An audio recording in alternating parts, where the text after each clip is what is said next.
안녕하세요. 너무 멋진 시숙님을 둔 서울에 사는 강주은이라고 합니다. 제게 있어서 저희 남편은 정말 멋지고 착한 사람이에요.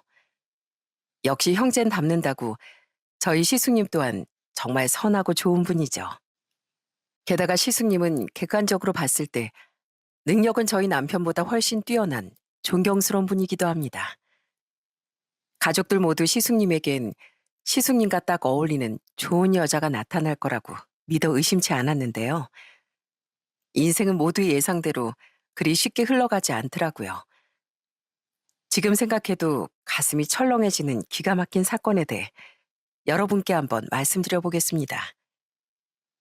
저는 남편과 3살 차이예요. 우린 제가 31살 때 만나 33살 때 웨딩 마치를 올렸습니다. 소개로 만난 남편은 만나면 만날수록 사람이 정말 진국이더라고요. 그리고 그런 남편은 연애 초부터 자신의 형 이야기를 많이 했었어요. 우리 형은 나보다 4살이 많은데 대학 다닐 때부터 선행도 정말 많이 하고 굉장히 똑똑해. 우리나라에서 제일 좋은 대학까지 나왔어. 진짜? 멋지다. 그럼 지금은 회사 다니셔? 아니, 원래는 회사 다니다가 돈 모아서 벤처 회사 차렸어. 회사 대표야, 우리 형. 우리 형 회사 되게 잘 나가. 물론 작은 회사긴 하지만 나날이 승승장구하고 있다니까. 착하지, 똑똑하지, 멋지지. 우리 형은 내 자랑거리야. 언젠가 주은이 너한테도 꼭 소개시켜주고 싶어. 처음엔 요즘 보기 드물게 형을 정말 좋아하는 동생이라고만 생각했습니다. 그런데 연애가 진전되며 깊은 대화를 나눠보니 그 안엔 아픈 가정사가 있더군요.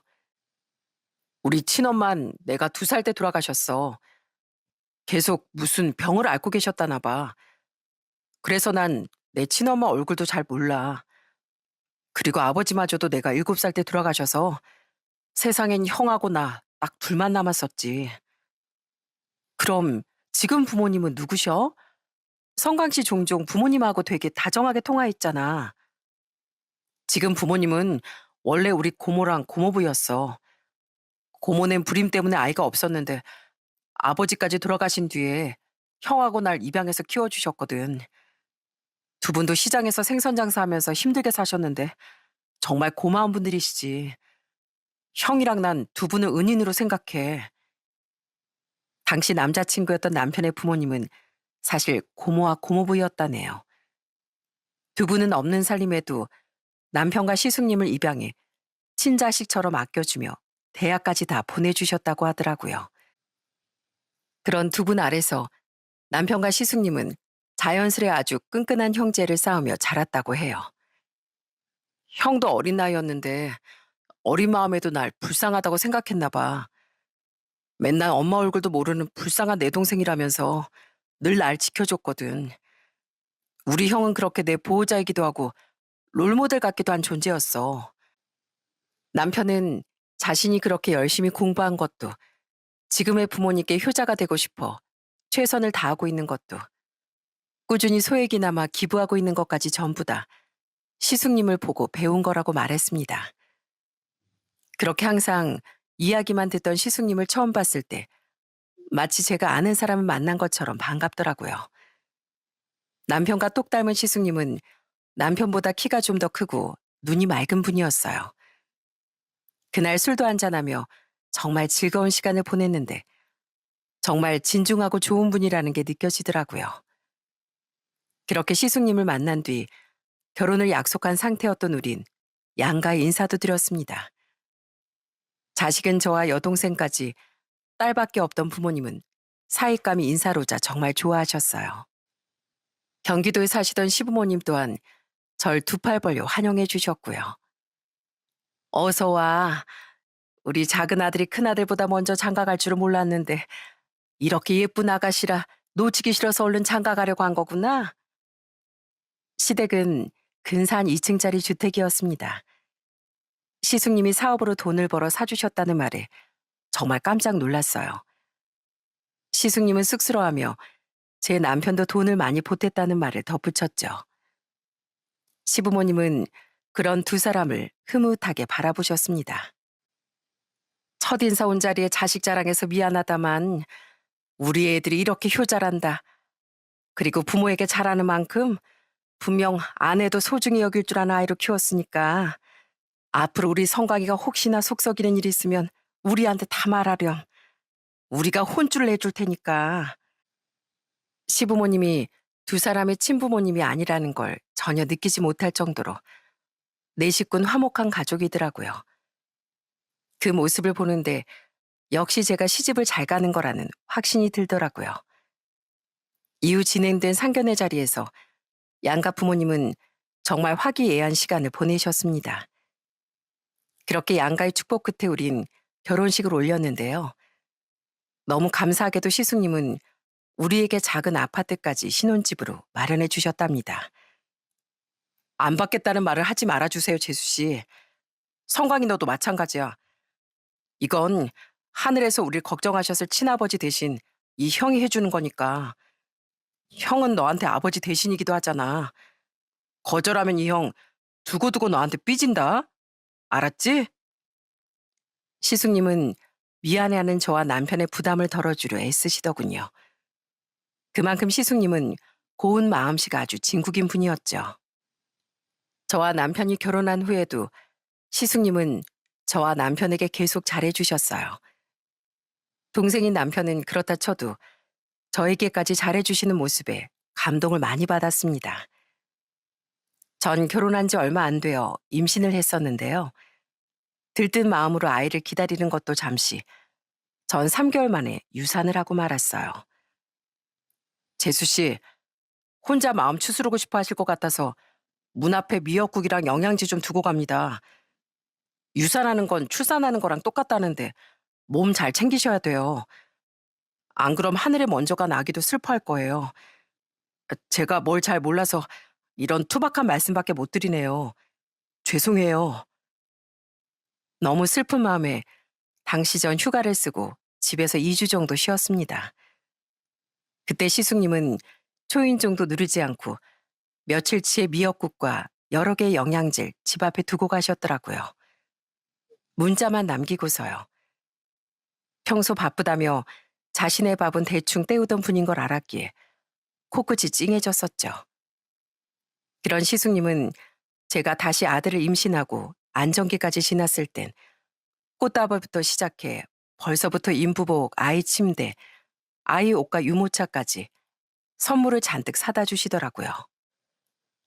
그렇게 제게 잘해주던 시숙님은 심지어 제 여동생이 결혼할 때 직접 참석해 축의까지 해주셨답니다. 재수 씨 가족이면 제 가족이나 마찬가지인데 당연히 제가 와봐야죠. 정말 너무 감사하더라고요. 시숙님은 그렇게 동생 내외인 우리에게뿐 아니라 시부모님께도 꾸준히 효도하던 효자였어요. 두 분께 매달 용돈도 두둑이 드리고 바쁜 와중에도 두 분을 자주 찾아뵈시더라고요. 사람은 은혜를 갚을 줄 알아야 한다면서요. 그 모습을 보니 효도하는 것도 형을 보고 배운 거라던 남편의 말이 정말로 와닿았습니다. 물론 저와 남편도 저희 부모님께 그랬던 것처럼 시부모님께도 잘하려고 노력하며 살았고요. 그리고 시숙님이 우리에게 잘해주셨던 만큼 우린 시숙님께도 받은 은혜를 돌려드리려고 애를 썼습니다. 가진 것도 많이 없는 제가 시숙님에게 잘해드릴 수 있는 거라곤 어떻게든 살뜰히 챙겨드리는 것뿐이더라고요. 그래서 전 혼자 살던 시숙님의 집에 수시로 가서 냉장고에 반찬을 채워드리고 남편과 함께 갔을 땐 청소도 좀 해드렸어요. 처음엔 오지 말라던 시숙님도 우리가 계속 반찬을 만들어가자 결국 비밀번호까지 알려주시더라고요. 혹시 불편하신 거면 말해주세요, 아주버님. 전 그냥 집에 가볼 때마다 텅 비어있는 냉장고도 어수선한 집도 마음에 걸려서 뭐라도 해드리고 싶었거든요. 아주버님은 저희한테 집까지 해주셨는데 저희는 해드릴 게 없는 것 같아서요. 불편하긴요. 맨날 일에 찌들어서 집도 엉망이고 밥도 대충 때우고 다녔는데 재수 씨 덕분에 얼마나 좋은지 몰라요. 특히 재수 씨가 해주신 반찬에 밥 먹다 보면 이게 얼마나 그리워하던 집밥이냐 싶어서 즉석밥을 막 2개씩 돌려 먹는다니까요. 전 그냥 죄송해서 그동안 안 그러셔도 된다고 했던 거죠. 누가 자기 재수 씨한테 그렇게 신세를 져요.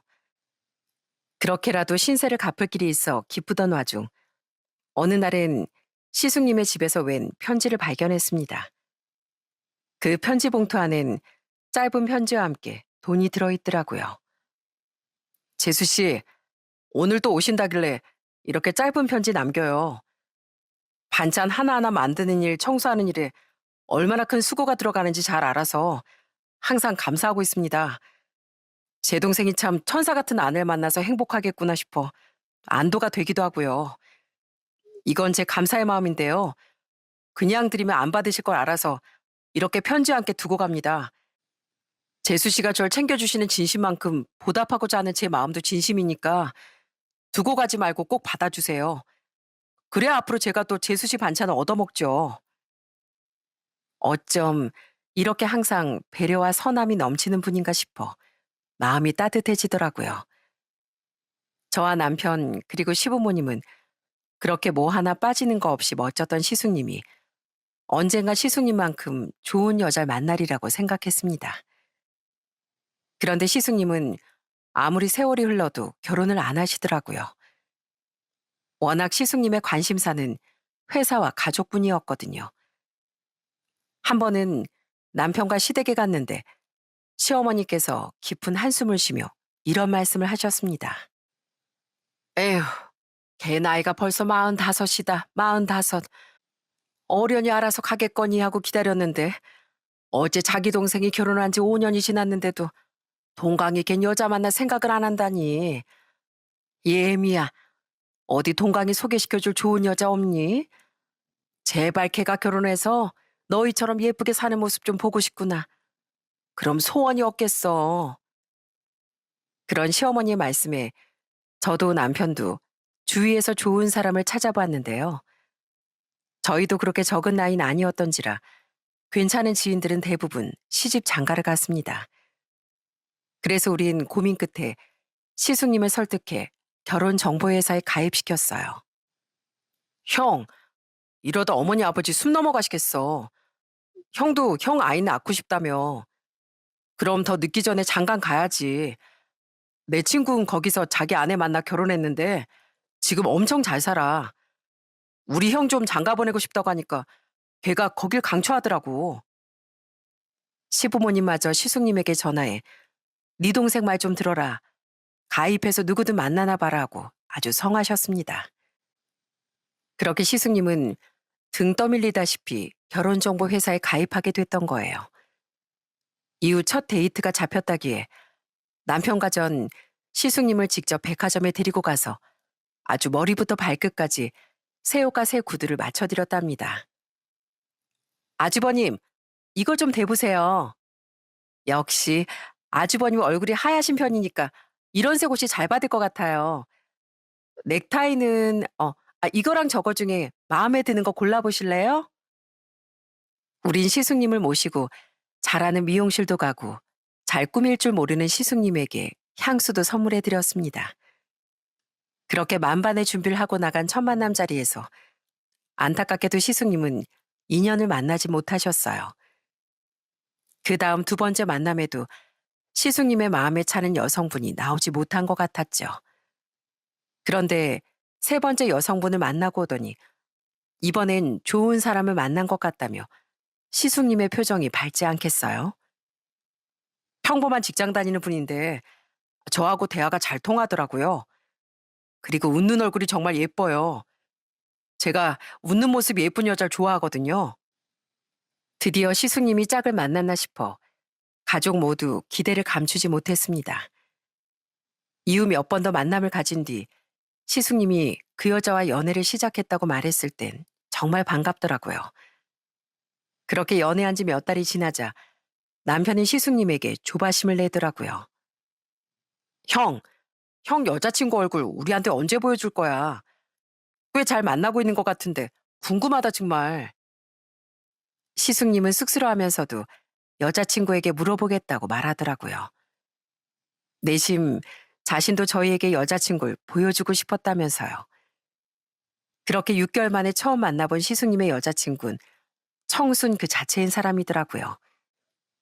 딱 방송국 아나운서 이미지였는데 말투도 나긋나긋하고 기품이 있던 데다 성격도 상냥하더라고요.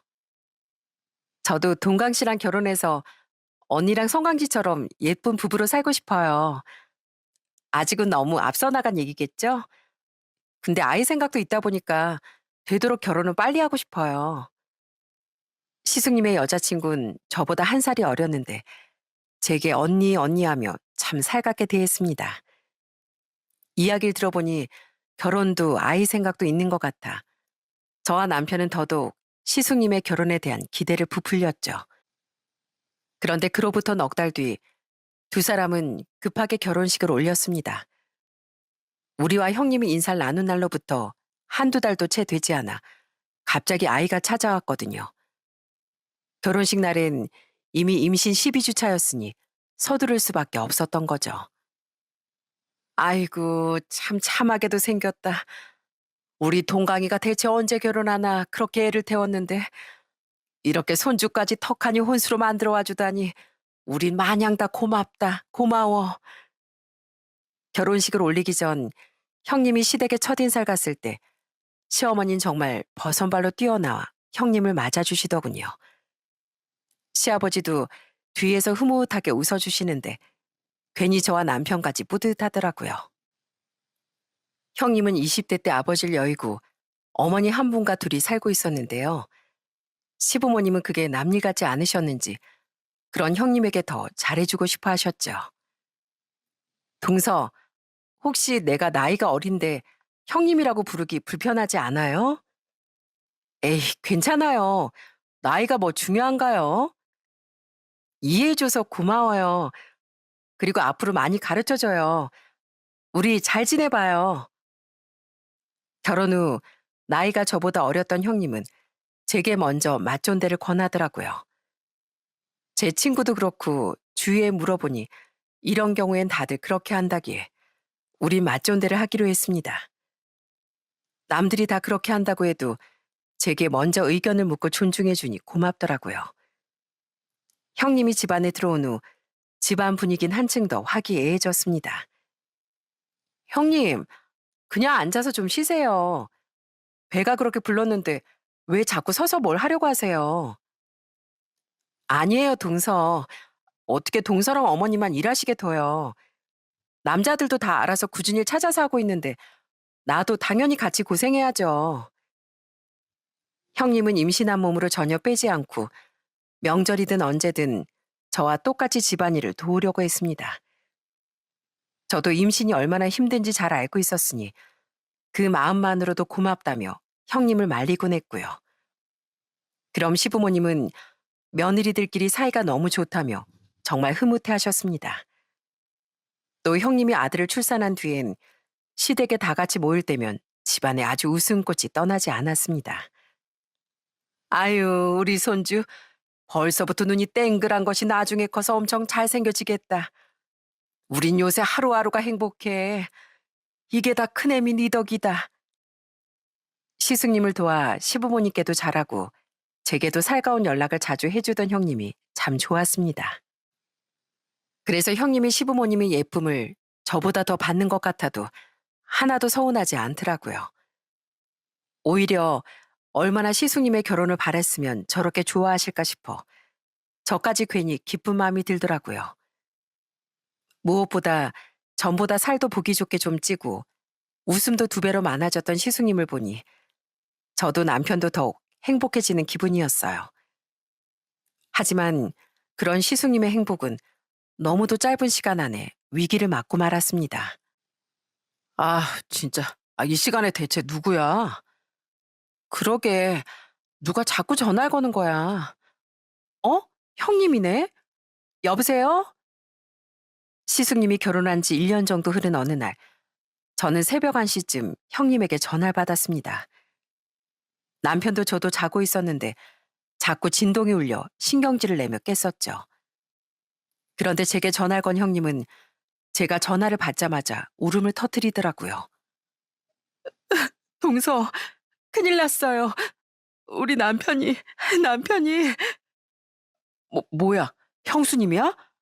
우리 형이 왜? 전화 이리 줘봐. 그런 형님의 목소리를 함께 들은 남편은 화들짝 놀라며 제 손에서 휴대폰을 가져갔습니다. 그렇게 함께 형님의 용건을 들은 우린 경악을 하고 말았어요. 여보세요? 형수님, 우리 형이 왜요? 네? 무슨 일인데요? 사고가 났어요, 사고가. 애 아빠가 밤늦게까지 야근하고 들어오는 길에 트럭하고 부딪혀서 사고가 났대요. 지금 수술 중인데 상태가 심상치가 않나 봐요.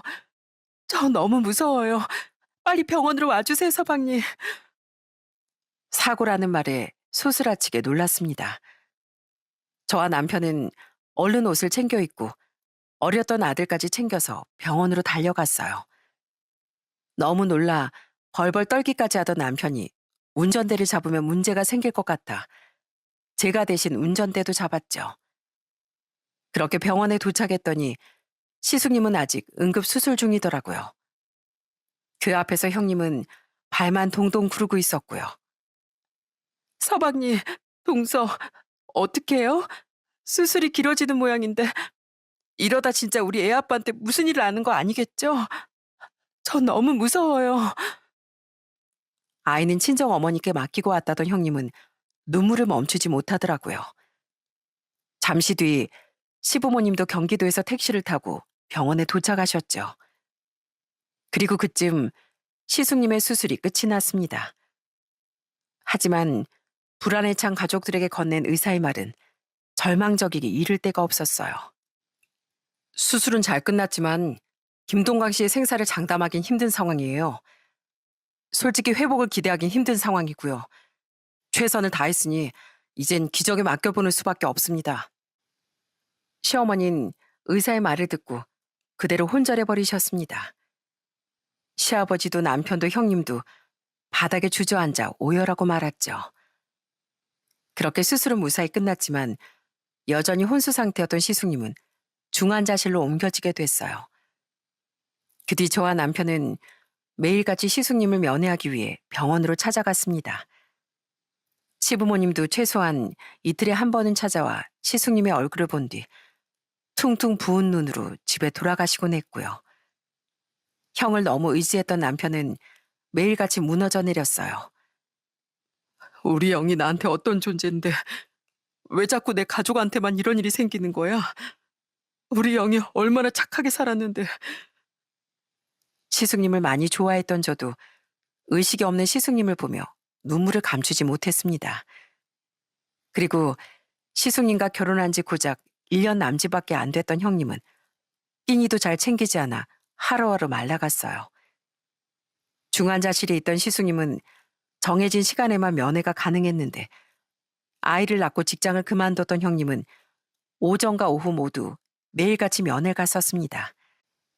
아니, 아예 중환자실 근처 의자에 앉아 밤까지 새며 초조하게 기다리고 있던 적도 여러 날이었네요.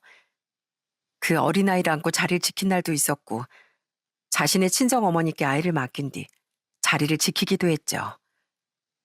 형님, 면회 안 되는 시간엔 그냥 집에서 편하게 쉬세요. 싫어요. 내가 집에 가 있을 때 애 아빠가 깨어날 수도 있잖아요. 반대로 무슨 일이 생길 수도 있고요. 그냥 여기 있는 게 편해요. 너무 가슴 아픈 헌신이었습니다. 형님이 조카를 친정 어머니께 맡기지 않고 병원에 데리고 온 날엔 어린 조카의 얼굴을 보기가 힘들 정도의 참담함이 느껴지기도 했죠. 형님은 면회에 들어갈 때면 너무 어려서 중환자실에 들어갈 수 없던 조카는 시부모님이나 저 혹은 남편에게 맡겼었습니다. 비록 면회 시간은 짧았지만 그래도 시간 안에 2명씩 교대로 들어가 시숙님을 보고 나오면 됐었으니까요. 형님은 조카를 시숙님에게 보여주지 못하는 것도 서글퍼하며 눈을 뜨지 않던 시숙님에게 애원하듯 흐느끼곤 했죠. 당신 가면 나랑 애랑 둘이 어떻게 살라고. 제발 일어나. 여기서 이렇게 눈만 감고 있다가 아들한테 얼굴 한번 제대로 못 보여주고 떠날 거야? 그러면 안 되잖아. 우리 아들 옆엔 당신이 언제까지고 있어줘야 하는 거잖아. 그렇게 괴로운 시간이 일주일이나 지난 날이었습니다. 그날 전 평소 시숙님을 보러 가던 오후 면회 시간보다 2시간 정도 일찍 병원에 도착했어요. 중요한 볼일이 있어서 회사에 반차를 쓴 뒤 생각보다 시간이 남아 그냥 병원으로 왔던 거죠. 혼자 혹은 조카를 데리고 쓸쓸하게 중환자실 앞에 앉아있을 형님 옆에 있어주고 싶었거든요. 어? 형님 나와 계시네? 애가 울었나? 그렇게 병원에 도착했는데 전 병원 밖 입구 근처에서 통화 중인 것 같은 형님을 발견했습니다. 형님은 조카를 안고 한 손으론 통화를 하고 있더라고요. 비록 뒷모습뿐이었지만 전 형님이 평소 자주 입던 옷과 머리 스타일을 보고 바로 형님인 걸 알아볼 수 있었죠. 전 형님의 통화를 방해하고 싶지 않아 조용히 형님에게 다가갔습니다. 그런데 이상했어요. 늘 울먹이거나 축 처져 있던 모습과 달리 형님은 깔깔대며 통화 상대와 대화를 나누고 있더라고요. 뭔가 느낌이 이상해 더 가까이 다가가 통화 내용을 들어본 전 뒤로 넘어갈 뻔하고 말았습니다. 그래, 초대박이라고 초대박. 그 인간 죽으면 받을 재산하고 보험금 다 합쳐서 30억이 넘어. 의사 말론 기적밖에 바랄 게 없다고 하는데 우선 조금만 더 지켜보자고. 내가 보기엔 길어야 며칠 못 버틸 것 같으니까 매일같이 병원에 붙어서 확인하고 있는데 영 가망이 안 보인다니까. 진짜 이 돈이면 자기랑 나랑 우리 아들까지 셋이 떵떵거리면서 잘 먹고 잘 살 수 있어. 소름이 돋더군요. 분명 시숙님은 중환자실에 누워있건만 대체 누구더러 우리 아들이라는 말을 쓴단 말입니까? 형님은 누군지 모를 통화 상대와 시숙님의 재산에 대해 말하며 신난 기분을 주체하지 못하더라고요. 혹시 애가 자기 아들인 걸 들킬 일은 없냐고? 아유, 없어. 내가 별것도 아닌 동서 그 여자한테 존대까지 써주면서 얼마나 착한 척 참한 척 쇼를 하고 있는데 아무도 나 의심 못해. 그러니까 내 남편 숨 꼴가닥 넘어가고 그 유산 다 나한테 올 때까지 자긴 기다리기만 하면 되는 거야. 어때? 내가 결혼했어도 내 옆에 꼭 붙어있길 잘했지? 나란 여자가 이렇게 럭키걸이라니까. 아무리 들어봐도 형님은 누군가와 바람을 피우고 있는 것 같더라고요. 그것도 결혼 전부터요. 통화 내용상 조카는 그 남자의 아이인 것 같더라고요.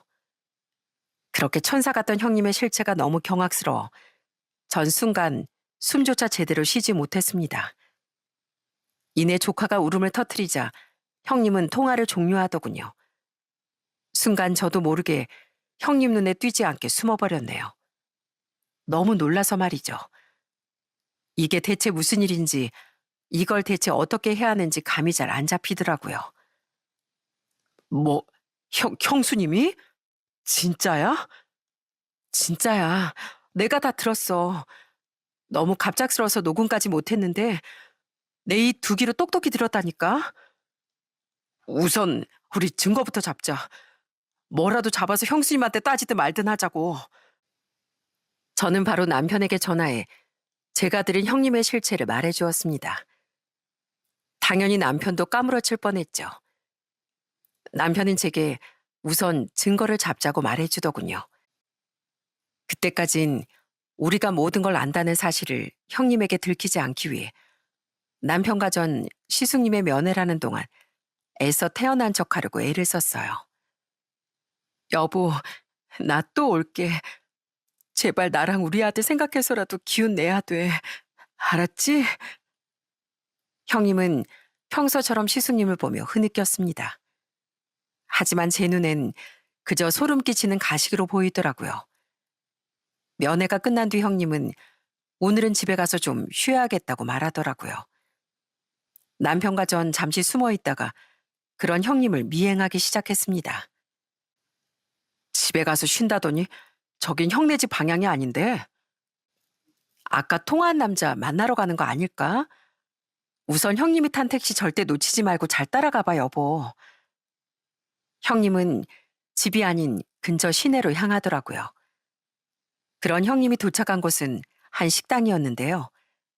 다행히 통유리창 바로 옆 좌석에 앉아 밖에서도 형님의 모습이 훤히 보이더라고요. 그리고 잠시 뒤 형님과 조카가 있던 자리로 아주 멀끔하게 생긴 남자가 다가왔습니다. 분명 저놈일 거야. 틀림없어. 저거 봐, 여보. 형님 분명 저 남자고 그렇고 그런 사이인 거야. 우린 두 사람의 증거 사진을 마구 찍어댔습니다. 그 남잔 도착하자마자 형님의 뺨을 쓰다듬었어요. 그리고 조카를 받아들곤 익숙한 듯 둥가둥갈 해주는데 그 모습이 딱 화목한 한 가족처럼 보이더라고요. 그 뒤 그 남잔 형님과 함께 능숙하게 조카를 챙기며 식사를 했고요. 우린 저 남자가 분명 상간남이다 싶어 증거 사진을 모두 찍자마자 바로 현장을 급습했습니다. 지금 이게 뭐 하는 짓이에요, 형님? 어?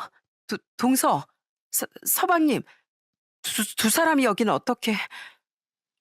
형님은 무서운 표정으로 들어닥친 저와 남편을 보자마자 얼굴이 아주 새파래지더군요. 저는 분노에 차서 소리치기 시작했어요. 병원에서부터 미행했어요. 여기가 집이에요? 형님 저 남자랑 바람 피웠죠? 애도 저 남자애죠? 아주버님은 병원에서 생사를 넘나들고 있는데 어떻게 이럴 수가 있어요? 맞아요, 형수님. 가족들 앞에선 그렇게 슬픈 척 하더니 어떻게 뒤에서 우리 형 뒤통수를 치고 있을 수가 있어요? 그게 무슨 말이에요, 둘 다. 뭔가 오해했나 본데 여기 이 사람은 나랑 친한 오빠예요. 우리 남편이 그렇게 되고 난 뒤에 내가 밥도 잘 못 챙겨 먹는다는 말 듣고 나 밥 사주려고 온 사람이라고요. 지금 대체 무슨 오해를 하고 있는 거예요? 두 사람 지금 실수하는 거예요. 그 와중에 형님은 되도 않는 변명으로 위기를 빠져나가려고 했습니다. 어이가 없던 전 더 크게 언성을 높였어요. 어디서 말도 안 되는 변명이에요? 내가 아까 병원 앞에서 형님이 통화하는 소리 다 들었어요. 아주버님 돌아가시면 30억 재산은 다 우리 거다. 그거 가지고 애랑 셋이 행복하게 살자. 애가 아주버님 친자가 아닌 건 아무도 의심 못한다. 이런 말들 내가 다 들었다고요. 저 남자가 애 안고 있는 모습 보니까 딱 아까 그 남자인 것 같은데 어디서 발뺌이에요? 무슨 통화? 증거 있어? 있냐고. 없잖아. 그리고 그 통화 내가 그냥 친구랑 드라마 얘기했던 거야. 뭐라고요? 드라마요? 그래. 재밌게 본 드라마 얘기를 좀 실감나게 했던 것뿐이라고. 하도 우울해서 기분 전환 좀 하려고. 동서 무슨 망상증 있어? 내가 그래도 나보다 나이 많다고 존대도 써주고 했는데 그런 날 대체 얼마나 우습게 봤으면 이런 억측을 하는 거야? 나한테 무슨 악감정이 있어서. 가뜩이나 지금 힘들어 죽겠는데 겨우 잠깐 기분 전환하러 온 나한테 꼭 이래야겠어? 서방님, 서방님도 지금 동서 저 이상한 말만 믿고 나 의심해서 이렇게 등장한 거예요? 정말 서운하네요. 하지만 형님은 끝까지 오히려 절 이상한 사람으로 만들었습니다. 통화 내용을 녹음하지 못한 게 정말 천추의 한이었죠. 형님은 궁지에 몰리자 제게 반말까지 써가며 악을 쓰더라고요. 그러더니 제 남편에게까지 서운하다 어쩐다 소리를 질렀고 놀란 족한 울음을 터뜨렸습니다. 울지 마, 서진아. 동서 진짜 우리한테 나중에 이 죗값 다 어떻게 갚으려고 그래? 어떻게 우리 애를 남의 애라고 의심하냐고. 두고 봐. 나 오늘 일 절대 안 잊을 거야. 형님은 그런 조카를 그 남자에게서 빼앗듯 데려와 달래더니 시뻘개진 눈으로 저와 남편을 원망스럽게 노려봤어요. 그리곤 거의 도망치듯 가게를 나가버렸죠. 그런 형님에게 정신이 팔린 사이 그 남자 또한 사라져버렸고요. 그놈은 재빠르게 우리가 못 본 새 뒷문으로 도망을 친 것 같더라고요. 정말 황당하기 이를 데가 없었습니다. 진짜 생각보다 더 뻔뻔한 사람 아니야? 방귀 낀 놈이 성낸다더니 기가 막혀서 정말. 저 여자 절대 우리 형 병원에도 다시 못 오게 해야 돼. 여보, 형님 우리한테 제대로 된 증거가 없으면 계속 저런 식으로 발뺌할 것 같아. 보통 배짱이 아니야. 그러니까 우리 더 확실한 증거를 잡자. 저는 뻔뻔한 형님을 잡으려면 더 확실한 증거가 필요하다고 생각했어요. 저는 남편에게 형님 몰래 조카의 친자 검사를 해보자고 말했습니다. 남편은 좋은 생각이라며 제 제안에 동의를 했죠. 그렇게 우린 조카에게 접근하기 위해 형님의 집을 찾아가 연기를 했습니다. 바로 조카의 머리카락을 얻으려고요. 저 형님, 아깐 죄송했어요. 제가 뭘 오해했었나 봐요. 실은 아까 통화하는 소리 잘 들리지도 않았는데 요즘 제가 아주버님 일로 너무 예민했다 보니까 형님 말대로 너무 이상한 망상을 했나 봐요. 형수님, 저도 죄송합니다. 아까 형수님이 크게 화내시는 모습 보고 뭔가 잘못됐구나 싶더라고요. 그래서 저 집사람한테도 엄청 화냈어요. 뭘 제대로 알고 사람을 의심해야지. 당신 때문에 형수님한테 죄송해서 어쩌냐고요. 하긴 형수님이 절대 그럴 분이 아닌데 정말 죄송해요. 사과해봤자 이미 늦었어요. 내가 그동안 애 아빠한테 어떻게 했는데 가뜩이나 참담한 사람한테 어떻게 그럴 수가 있냐고요. 사람을 뭘로 보고. 두 사람 다 정말 실망이에요. 하지만 의심을 놓지 않는 건지 형님은 우리의 사과를 바로 받아주진 않더라고요. 저와 남편은 이틀을 그렇게 형님에게 사과했습니다. 그제 형님은 정말로 우리가 자신의 말을 믿었다고 생각했는지 아량을 베푸는 척 용서해 주더라고요. 그동안 우리에게 기분이 상해 병원에도 오지 않던 형님은 다음날 조카를 데리고 다시 시숙님의 면회를 했습니다. 그리고 형님이 우리에게 조카를 맡기고 시숙님의 면회를 들어간 사이 우린 비로소 조카의 머리카락을 제대로 얻어낼 수 있었죠. 그렇게 어린아이 유전자 검사를 할 땐 머리카락에 뿌린 모근까지 붙어 있어야 한다기에 그 어린애의 머리카락을 몇 개나 뽑느라 많이 미안하더라고요. 형님은 우리가 유전자 검사를 계획했을 거라곤 상상도 못했을 겁니다. 그리고 역시나 시숙님과 조카의 친자 검사 결과는 불일치가 나왔어요. 야, 이 더러운 여자야. 감히 여기가 어디라고 와? 저와 남편은 그 검사 결과지를 들고 바로 병원으로 향했습니다. 그날 형님은 조카를 친정에 두고 혼자 중환자실 앞에 앉아 있더라고요. 저는 그런 그 여자의 얼굴에 검사 결과지를 던져버렸습니다. 뭐? 동서 또 왜 이래요? 어? 이건 그렇게 증거 타령하길래 내가 확실히 잡아왔다 증거. 애랑 우리 아주버님이랑 친자 관계가 불일치하단다. 이래도 발뺌 말래? 어? 너 이거 사기 결혼이야. 말도 안 돼. 뭔가 잘못된 거야. 그 여잔 그제야 벌벌 떨며 현실을 부정하려고 하더군요. 전 그런 그 여자의 뺨을 냅다 후려쳐 버렸습니다. 그러자 그 여잔 청순했던 얼굴은 온데간데 없이 험상궂게 인상을 쓰며 소리를 치더라고요. 야, 너 진짜 내 손에 제대로 당해볼래? 감히 어디다 손을 대? 너야말로 뻐꾸기처럼 남의 자식 품고 사기 결혼한 주제에 어디 감히 우리 아주버님 병원에 드나들어? 너 내가 결혼 정보에서도 단단히 따질 거야. 어디 남자 있는 여자 제대로 확인도 안 하고 우리 아주버님한테 들이밀었냐고. 너 거기서도 제대로 소송당할걸? 아니야. 그땐 진짜 애 친부랑 헤어졌을 때였어. 내가 지금 남편이랑 연애하고 있을 때 그 사람한테 다시 연락이 와서 만나기 시작했던 거야. 결혼 정보회사에 말해봤자 아무 소용 없다고. 오호, 이제야 바른 말을 하네. 그래도 소송당하기 무서웠나 봐. 그래서 얼굴 멀끔하게 생긴 전 남친한테 다시 연락 오니까 혹하디? 그럼 우리 아주버님이랑 헤어지고 만났어야지. 어디서 감히 앙다리 걸쳐? 그 여잔 뒤늦게 진실을 실토하기 시작하더군요. 자포자기했던 거죠. 그래, 이판사판이다. 그럼 김동관 그 인간이 돈 빼고 무슨 매력이 있어? 성격도 착해 빠져선 아무 재미도 없지. 일밖에 모르지. 그나마 돈이 있어서 만난 건데 하도 재미없다고 생각하던 차에 그냥 좀 즐기려고 했다. 왜?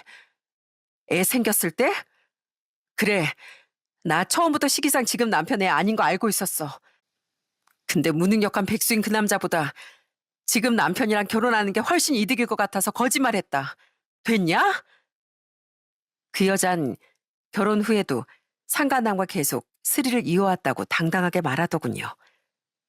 시숙님은 남자로서의 매력은 하나도 없었다면서요.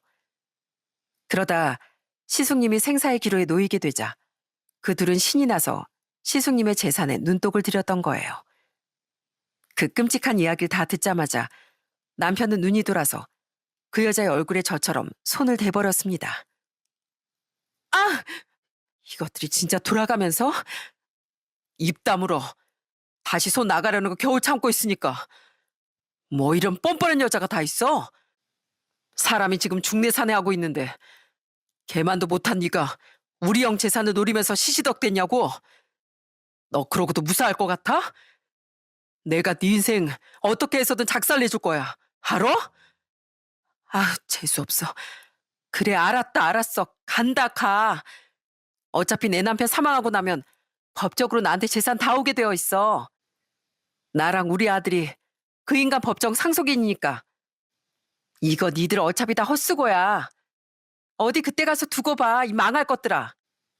너 거기 안 서? 너 같으면 서겠냐? 아휴, 진짜 어떻게 딱 그 통알 들어가지고 재수 온 붙었네. 퇴. 그 여잔 결국 바닥에 침까지 뱉곤 사라져버리더라고요.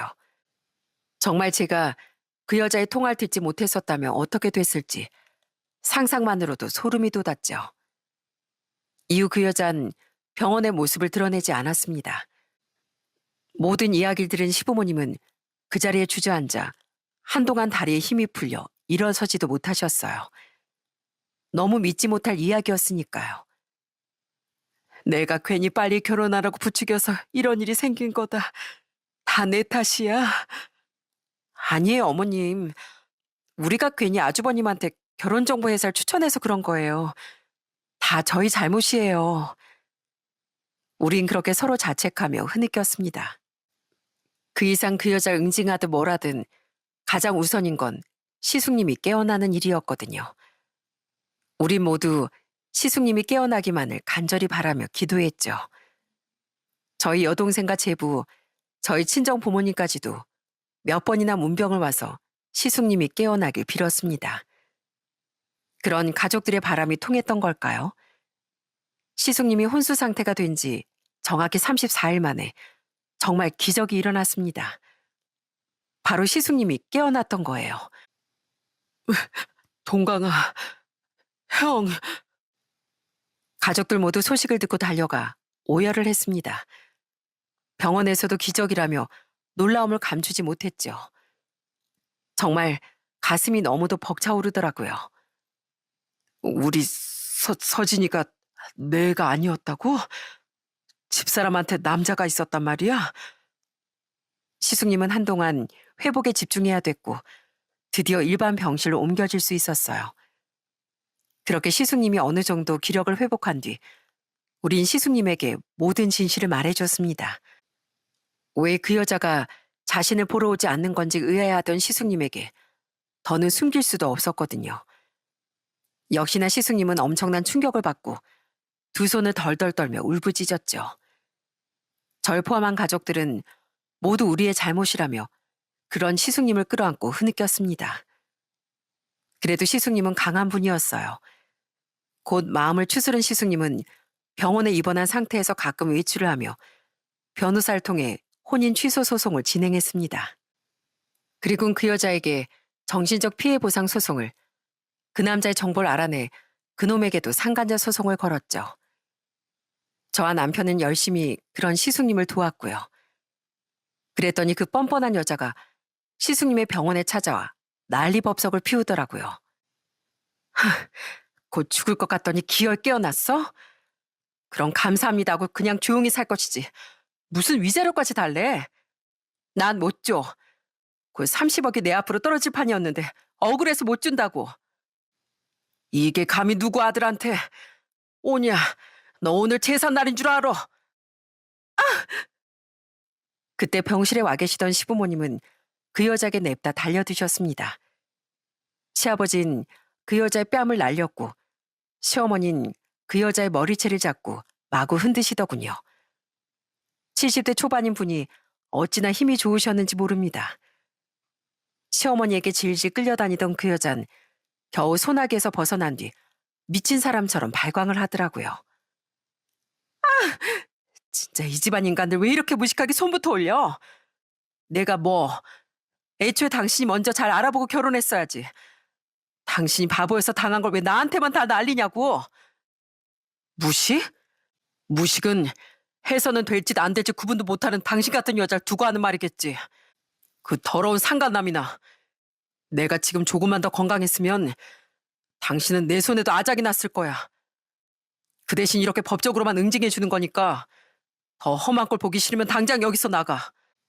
그리고 앞으로 우리 가족 앞에 또 나타나기라도 하면 내 모든 돈을 다 걸어서라도 네 인생 아주 박살내줄 거야. 내가 지금 당장 그러지 않는 건 아무 죄 없는 애가 불쌍해서야.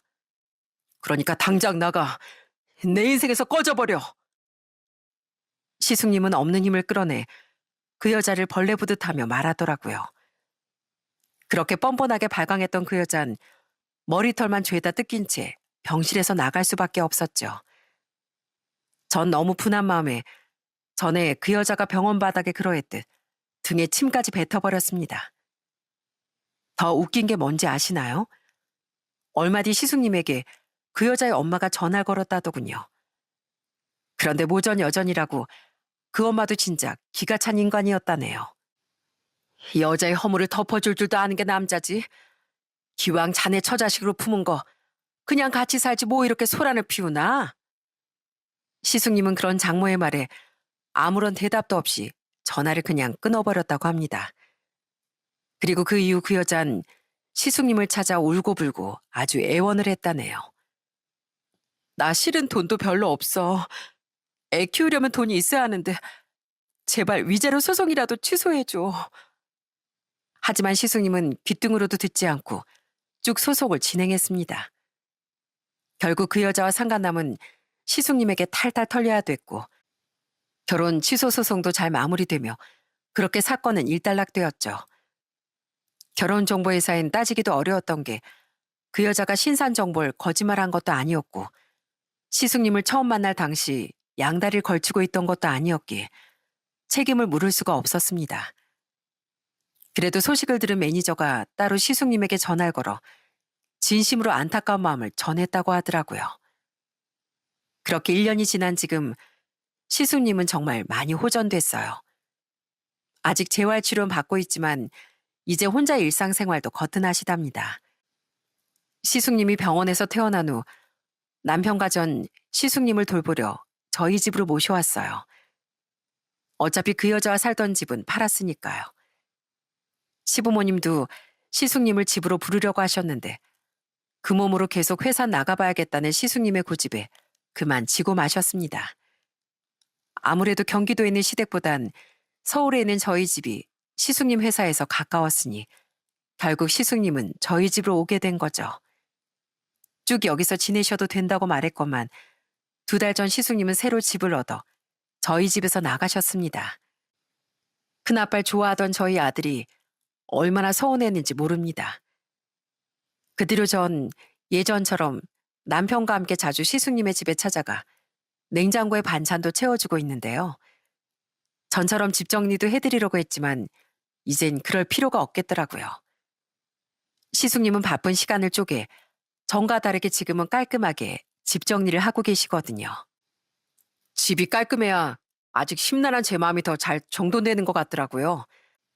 집에 돌아오면 피곤하긴 해도 말끔하게 청소하고 나면 상쾌해져요. 집이 정리되니까 전보다 정신도 깔끔하고 맑아진 기분이고요. 진즉 이러고 살 걸 그랬어요. 그랬으면 사람을 그렇게 제대로 못 알아보는 잘못된 판단은 하지 않았을지도 모르잖아요. 시숙님은 그동안 자신이 너무 일에만 치여 사느라 오히려 자기 자신에 대한 앞가림이 좀 부족했던 것 같다고 말하셨답니다. 그러니까 그 여자에 대한 일은 모두 자신의 잘못이니 저와 남편 그리고 시부모님에게 그만 자책하라는 말을 덧붙이셨죠. 시숙님은 끝까지 가족들을 배려하셨던 겁니다. 그렇게 착한 시숙님께 앞으로 정말 제대로 된 인연이 찾아올까요? 반드시 그럴 수 있길 저와 남편도 저희 시부모님도 심지언 저희 친정 부모님과 여동생 내외까지도 바라고 있답니다. 그만큼 다들 시숙님이 정말 좋은 사람인 걸 알고 있으니까요. 지금 그 여자와 남자에 대한 소식은 알지 못합니다. 저희가 아는 건 그 남자가 여자를 버리고 잠적해 버렸다는 것뿐이에요. 그 여자가 시숙님에게 이혼당한 후 그들은 엄청나게 싸웠다고 해요. 그 여자가 시숙님에게 돈을 뜯어오긴커녕 둘 다 위자료만 토해내게 됐으니까요. 결국 그 여자에게서 얻을 것이 없다고 판단한 그 남잔 자기 애까지 버리고 도망을 갔다네요. 작정을 하고 시숙님의 인생을 농락한 그 여잔 그렇게 끈떨어진 연신세가 되어 혼자 아이를 키우게 됐던 거죠. 그 여자가 지금 자신의 친정엄마 살고 있는지 혼자 애를 키우고 있는지 아니면 그 남자를 찾아내 양육비라도 받아냈는진 전혀 모르겠습니다. 뭐 어디서 살든 눈 감을 때까지 천벌을 받길 바랄 뿐이죠. 다만 아무 죄 없는 아이를 위해서라도 그 여자에게 모성애만큼은 제대로 갖춰져 있었으면 하네요. 시숙님은 잠시나마 자신의 아이였던 그 애를 가끔 걱정하시는데 그런 시숙님을 위해서라도 그 아이만큼은 무사한 환경에서 잘 자랐으면 좋겠습니다. 저와 남편은 시부모님과 함께 앞으로 반드시 시숙님께 진짜 행복이 찾아오길 바라며 살아가려고 해요. 여러분께서도 저희 시숙님의 몸이 하루빨리 완벽하게 회복되길, 그리고 저희 가족의 바람처럼 착한 시숙님의 앞날에 꼭 좋은 날이 찾아오길 잠시나마 바라주시면 진심으로 감사하겠습니다. 사람의 욕심은 끝이 없다지만 사람으로서 넘어선 안 되는 선을 넘어버린다면 그때부터 욕심 뒤에 모습을 숨기고 있던 불행이란 존재가 모습을 드러내는 것 같더라고요. 상간남과 시숙님이라는 두 마리 토끼를 다 잡고 싶어하다 나락으로 떨어진 그 여자의 경우처럼 말이죠. 현명한 욕심은 알찬 미래를 낳지만 어리석은 탐욕의 끝은 낭떠러지일 뿐입니다. 욕심을 부리려면 적어도 사람답게 부려야 한다는 말을 사연을 마치며 꼭 드리고 싶네요. 제 사연은 여기까지입니다. 사연 끝까지 들어주셔서 정말 감사합니다.